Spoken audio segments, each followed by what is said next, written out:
Les fenêtres de la maison en façade sont super grandes. Il fallait faire des rideaux. On a décidé de les faire nous-mêmes. On regarde ça. Avant d'installer la balance de MDF que j'ai peint de la même couleur que les moulures de la maison, avec Simon, on assemble les tracts des rideaux. C'est plus facile d'installer les supports des tracts au sol. Une fois que c'est fait, on installe la balance au mur, au-dessus des fenêtres du bas. On a là une poutre d'environ 12 pouces. On installe le dessus de la balance à environ 5 pouces au-dessus du contour de gyps de la fenêtre. Je me rappelle qu'on a installé une forens de 4 pouces tout le tour des fenêtres. Ainsi, je suis assez certain d'avoir du solide derrière le gyps pour les ancrages de la balance. Maintenant que la balance est installée, je peux fixer la traque des rideaux à sa place finale. La traque se clip simplement dans les supports qu'on a vissés dans la balance. Les tracks en place, je suis donc en mesure de déterminer la longueur finie des rideaux. Dans notre cas, c'est 139 pouces entre le plancher et le crochet. On va fabriquer les rideaux à 135 pouces pour que les rideaux arrêtent 4 pouces avant le sol. Pour déterminer la largeur des rideaux, j'ai compté le nombre d'anneaux où j'accrocherai les rideaux sur la traque.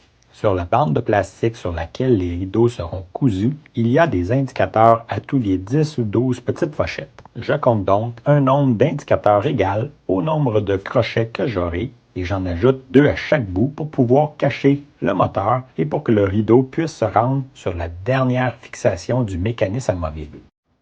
Le tissu des rideaux est du voilage, un espèce de tissu mince qu'on peut voir au travers et qui se coupe vraiment mal. Du moins avec les ciseaux à couture qu'on a. Alors j'ai décidé de couper ça avec une longue règle d'aluminium et un couteau utilitaire que j'utilise généralement pour couper du gyps avec une lame toute neuve.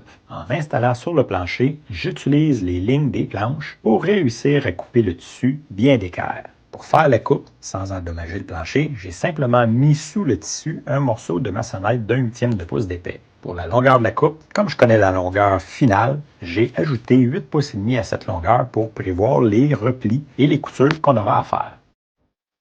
La fenêtre la plus large va nécessiter 3 panneaux qu'on va devoir coudre ensemble. Avant de les coudre, on les assemble en utilisant des aiguilles à tous les 6 à 8 pouces. Le voilage est tellement mince, ou l'ajustement de notre machine à coudre n'est peut-être pas adéquat. En tout cas, on a déterminé qu'en maintenant une tension en entrée et en sortie, on réussit à avoir une couture qui ne déforme pas le tissu. Ensuite, pour compléter la couture de jonction des panneaux avec le fer à repasser, dans un premier temps, je replie un des morceaux de tissu de manière à avoir accès plus facilement à l'autre morceau. Dans un deuxième temps, j'utilise un morceau de maçonnette, une règle et mon couteau utilitaire pour couper ce morceau à peu près 1,5 pouce de large. Dans un troisième temps, avec le fer à repasser, je replie le morceau que je n'avais pas encore coupé. Évidemment, il dépasse maintenant le morceau que j'ai coupé. Dans un quatrième temps, avec la même technique, je coupe maintenant ce morceau de tissu à peu près 1 pouce de large. Et pour compléter, avec l'orise, on réalise l'assemblage en repliant le morceau le plus large sous celui le moins large. On passe un bon coup de fer à passer là-dessus. Pour la deuxième couture de jonction des panneaux, on n'a pas utilisé d'épingle. Mais lors de la réalisation de la couture, en plus de gérer la tension du tissu, il fallait aussi gérer la quantité de tissu qui passe entre la machine et l'aiguille. Après avoir fait notre deuxième jonction, on a maintenant un grand panneau de la largeur complète. Mais les 2 bouts du panneau auront besoin d'une couture. Alors sur la planche à repasser, avec l'orise, on prépare cette couture. Un premier pli à plus ou moins 1,5 pouce et un deuxième pliage encore à 1,5 pouce. Maintenant, c'est la couture, à environ 3/8 de pouce du bord. Encore ici, on maintient la tension pour que la couture ne tire pas sur le tissu. Pour la couture du haut des rideaux, c'est un peu comme celle des côtés des rideaux. Dans un premier temps, on replie le tissu à 1,5 pouce de large. Et ensuite, comme la bande de plastique dans le haut des rideaux à 3 pouces de large, on replie à 3 pouces.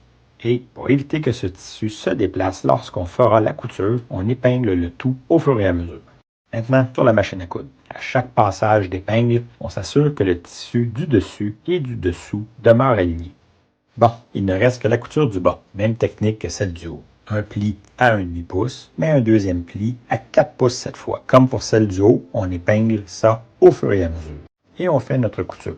Le panneau de tissu du rideau est fait. Il reste à coudre la bande de plastique sur laquelle on va fixer les crochets. On débute par épingler le tissu sur la bande de plastique. Ensuite, une couture dans le haut et une couture dans le bas.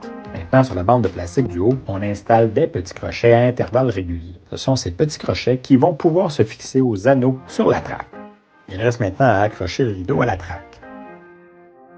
Comme on a fait le rideau plus large que ce que nécessitait le nombre de crochets, j'en ai assez pour couvrir le moteur et le cacher.